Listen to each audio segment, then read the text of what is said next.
Hi third graders, welcome to our language lesson. Please be sure you are on page 146. Page 146, thank you very much. We're going to continue learning about adjectives. Okay, so I mentioned all this week that there are 3 questions to ask when you are looking for adjectives. The first one being, what kind?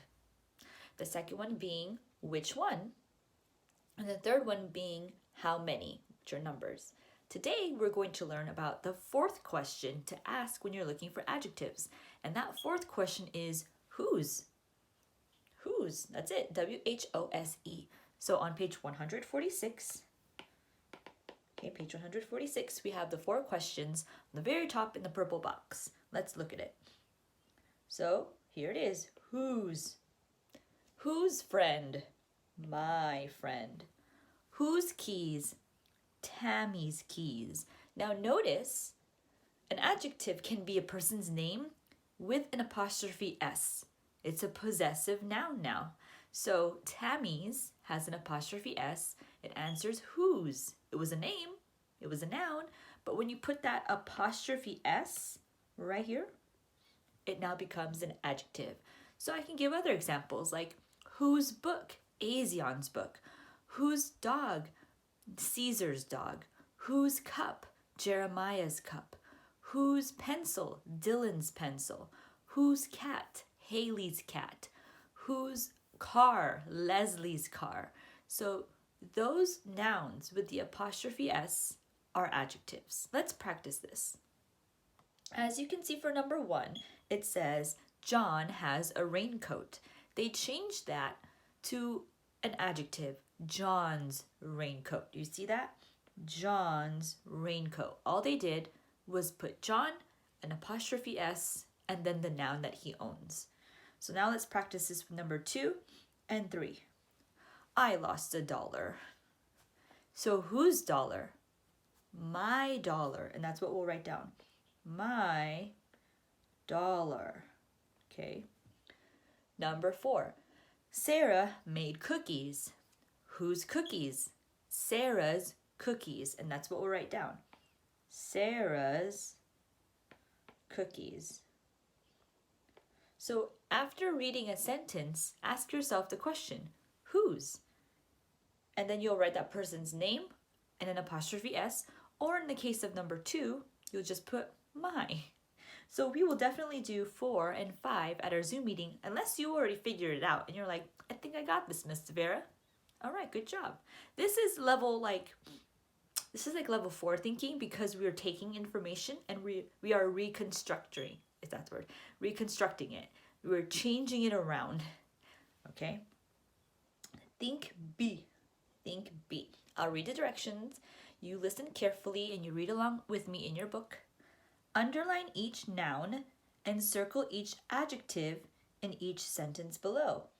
Draw an arrow from each adjective to the noun it is describing. Oh, so it's very similar to what we did on Wednesday. We circle the nouns and we look for the adjectives. We ask ourselves now the 4 questions. Here are the 4 questions we ask ourselves. And I will write them in red. Which one? What kind? How many? And whose? So these are the 4 questions we ask ourselves to find the adjectives. Number 1 says, a lawyer asked, who is my neighbor? Here are the nouns I'm going to circle. Lawyer and neighbor. Those are people, as nouns are people, places, or things. Now I ask myself, which lawyer? A lawyer.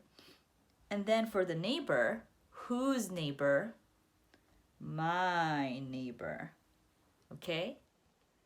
Okay, so I'm going to do this slowly, not too slow, but I'll do it in a moderate pace. And again, you can always rewind or pause. And if you have any questions, like you still don't understand how to find the adjectives, please ask me at our Zoom meeting. Okay, number 2. A man was traveling the rough road to Jericho. So I see 3 nouns. Remember, nouns are people, places, or things. We have man, road, and Jericho. Okay, so those are the 3 nouns. Now, I ask myself some questions to find the adjectives. I look at man first. That's the first noun. I'm going to go in order from the beginning of the sentence to the end. Which man? A man. Okay. Now I go to road. Which road? I start with the, and I think one of you pointed out on Wednesday, is the always an adjective? Yes, it's a given. I call it a given adjective. So when you see it, boom, right away, that's an adjective. So which road? The road. What kind of road? Rough road. So that you got 2 adjectives pointing towards road. Now for Jericho, there isn't anything describing Jericho. For example, which Jericho? You can't say to Jericho. What kind of Jericho? It doesn't say. How many Jerichos? Again, doesn't say. Who's Jericho? I don't know. So Jericho does not have any adjectives. You don't have to worry about pointing anything towards Jericho. Number 3. Some wicked thieves beat him and left him in this lonely place. Okay, so I see 2 nouns. Now you're probably thinking, yeah, I see them too. Look, him is a noun. Well, him is not a noun. It's a pronoun. It takes the place of a noun. So whenever you see like him, her, I, your, those are not nouns. Okay, so I'm not going to circle him, but I am going to circle thieves and place. Okay, those are nouns, people, places, things. Now I ask myself the question. I start all the way in the beginning with thieves. How many thieves? Some thieves. What kind of thieves? Wicked thieves. So I know you're probably thinking this is a very slow process. You're just asking all these questions and you're answering them, pointing arrows. I still don't get it. Just try to follow along. Again, if you need to rewind, you can do that. You have that luxury here in this video. And the reason why I'm going slow is because I want you to understand these are the questions you ask when you find adjectives. Now let's try it with place. Which place? This place. What kind of place? Lonely place. So you see these questions I ask myself to find the adjectives. Let's do number 4. A selfish priest saw the poor man, but wouldn't help him. So again, I see 2 nouns. And remember, him at the very end is not a noun, it's a pronoun. Okay? But the 2 nouns I'm going to circle are priest and man. Alrighty. Now I go back to the very beginning of the sentence and I focus on priest and I ask myself these adjective questions. Which one? Which priest? A priest. What kind of priest? Selfish priest, which is kind of ironic because priests are supposed to be helpers of God, and this particular one wasn't. Now we'll go to man. Which man? The man. What kind of man? Poor man. Okay? Alrighty, number 5. Then a proud Levite passed by the injured man. So I see 2 nouns again, and one of them is capitalized. Levite. A Levite is someone who works in the temple. That's what they call the churches. They call it temple. And then we also have man. Okay, so now I ask myself the questions. Which Levite? A Levite. What kind of Levite? Proud Levite.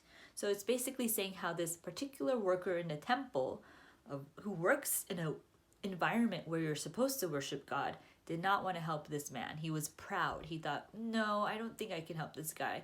I'm too busy to help him. That was his attitude. Now we'll go to man. Which man? The man.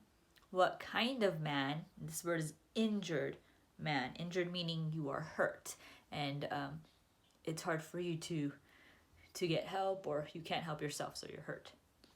6 through 10 we will do on our own, but if you want to start, what you can do is you can at least circle the nouns you see in number 6 through 10. So that'll give you a good head start, so that when we get to the meeting, you're like, oh, I already have these nouns, and then you can compare your work with mine, which this is a lot of level, honestly, way beyond 6. It's like 5, but way beyond 6, because you're doing it on your own. You are trying to work independently, and you're not worried about if you get it wrong, because if you get it wrong, then that's an opportunity for you to learn. Kind of like all these inventors we've been learning about in history, and they just went for it. They did, sure, I'm gonna shoot my shot, and guess what? Even though they've made many mistakes, they've learned from them. So for 6 through 10, if you want another opportunity to grow your critical thinking skills and your self-sufficiency skills, you can at least look for the nouns and circle the nouns before we meet at our Zoom meeting. All right, 3rd graders, this was great. I hope that you'll be able to watch the math video and work on any tests and quizzes you have on Jupyter. I will see you later.